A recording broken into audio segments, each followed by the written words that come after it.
आपको याद होगा कि हमास कह चुका है कि वो 7 अक्टूबर जैसे इजराइल के खिलाफ क्रूर हमले बार बार करेगा जब भी मौका मिलेगा। हमास का मानना है कि इजराइल जैसा देश अस्तित्व में ही नहीं होना चाहिए, क्योंकि इजराइल जिस जमीन को अपना कहता है वो दरअसल फिलिस्तीनियों की है।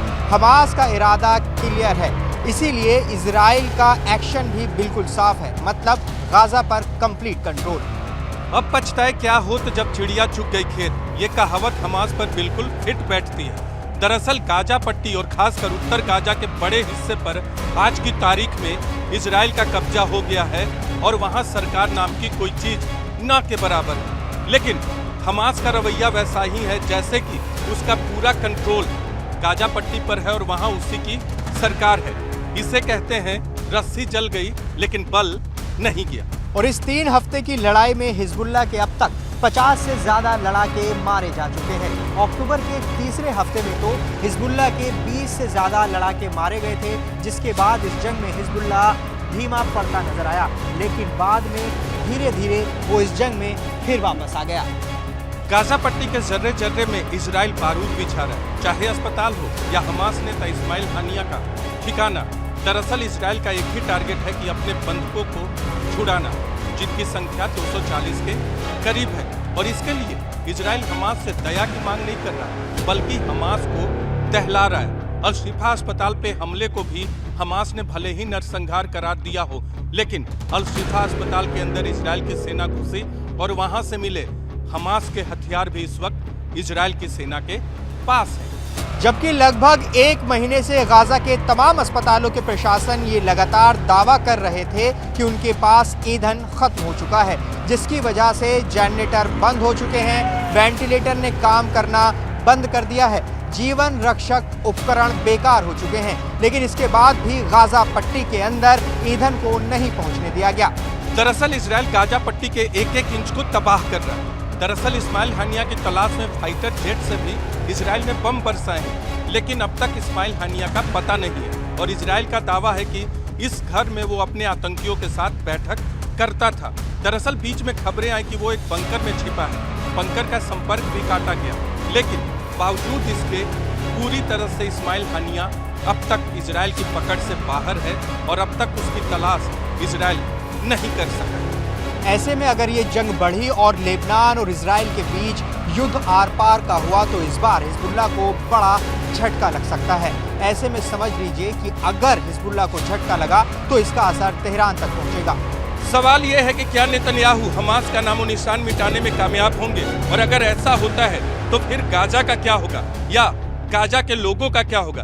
दरअसल इजराइल के विदेश मंत्री ने अपने बयान से जो संकेत दिए हैं वो गाजा के भविष्य के लिए ठीक नहीं है, इसलिए ये सवाल महत्वपूर्ण हो जाता है। हिजबुल्लाह के महासचिव हसन नसरल्लाह ने अपने भाषण में ऐसी बातें कही हैं कि इससे साफ है कि इजराइल और फिलिस्तीन के बीच चल रही जंग लंबी चलेगी। खतरा है कि इसमें 10 गुना ज्यादा मौतें होंगी। टारगेट पर अब ऐसे ठिकाने होंगे जिसके बारे में सुनकर कोई भी चौंक जाएगा। गाजा के लोगों के सामान का लेन देन ज्यादातर इजराइल और वेस्ट बैंक के फिलिस्तीनी क्षेत्रों के साथ ही होता है। इन तीनों इलाकों में एक ही करेंसी भी चलती है और इजराइल गाजा और वेस्ट बैंक के बीच सबसे तेज और बढ़िया रास्ता माना जाता है। लेकिन इजराइल के विदेश मंत्री के बयान अगर सच हुए तो आने वाले वक्त में गाजा के साथ साथ वेस्ट बैंक के लोगों की भी मुश्किलें बढ़ सकती हैं।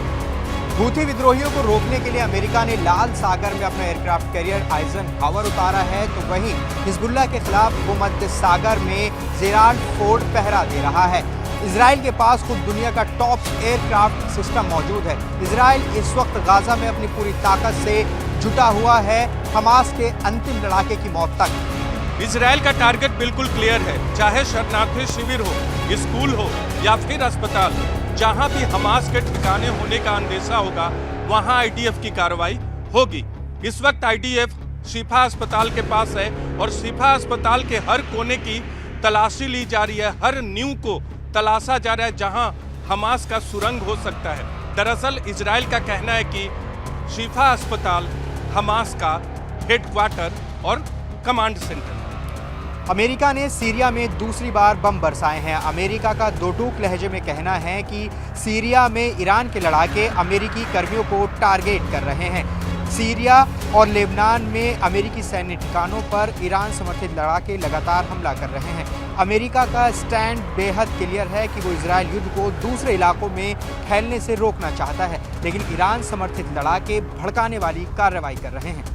युद्ध में इजरायल को इतने बड़े पैमाने पर अपने संसाधनों और हथियारों का इस्तेमाल करना पड़ रहा है कि अमेरिका से अब इनकी सप्लाई शुरू हो गई है। ठीक यही किस्सा यूक्रेन में भी हुआ था। दरअसल यूक्रेन की सस्ती मिसाइलों के खिलाफ रूस को अपने करोड़ों डॉलर की मिसाइलों का इस्तेमाल करना पड़ रहा था। हमास के सस्ते रॉकेट के खिलाफ इजराइल अपने महंगे मिसाइलों का इस्तेमाल कर रहा है, यानी गाजा को जलाने की कीमत इजराइल को भुगतनी पड़ रही है।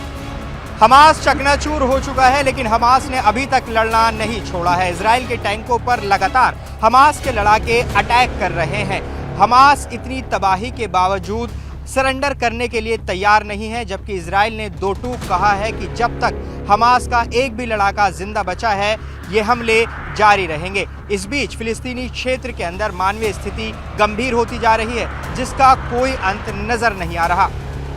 दरअसल रूस, ईरान और चीन ये तीनों नहीं चाहते कि माहौल शांत हो, क्योंकि इन तीनों देशों को पता है कि पश्चिम एशिया उनके दुश्मन अमेरिका की कमजोर कड़ी है और इजराइल की वजह से अमेरिका दुनिया में अलग थलग पड़ता जा रहा है, क्योंकि गाजा में जो कुछ हो रहा है उसके लिए अमेरिका को भी जिम्मेदार ठहराया जा रहा है। ये तीनों देश इसका फायदा उठाना चाहते हैं और इसीलिए पश्चिम एशिया के मुस्लिम देशों को अमेरिका के खिलाफ इन लोगों ने खड़ा करना शुरू कर दिया है। देखा जाए तो इस वक्त पूरे पश्चिम एशिया में युद्ध की चिंगारी पहुंच चुकी है। इजराइल से लेकर गाजा तक, गाजा से निकली आग लेबनान तक पहुंच चुकी है। चिंगारी सीरिया और ईरान में भी नजर आ रही है और अब उत्तर कोरिया से मिले हथियार बड़ा खतरा बनते दिखाई दे रहे हैं।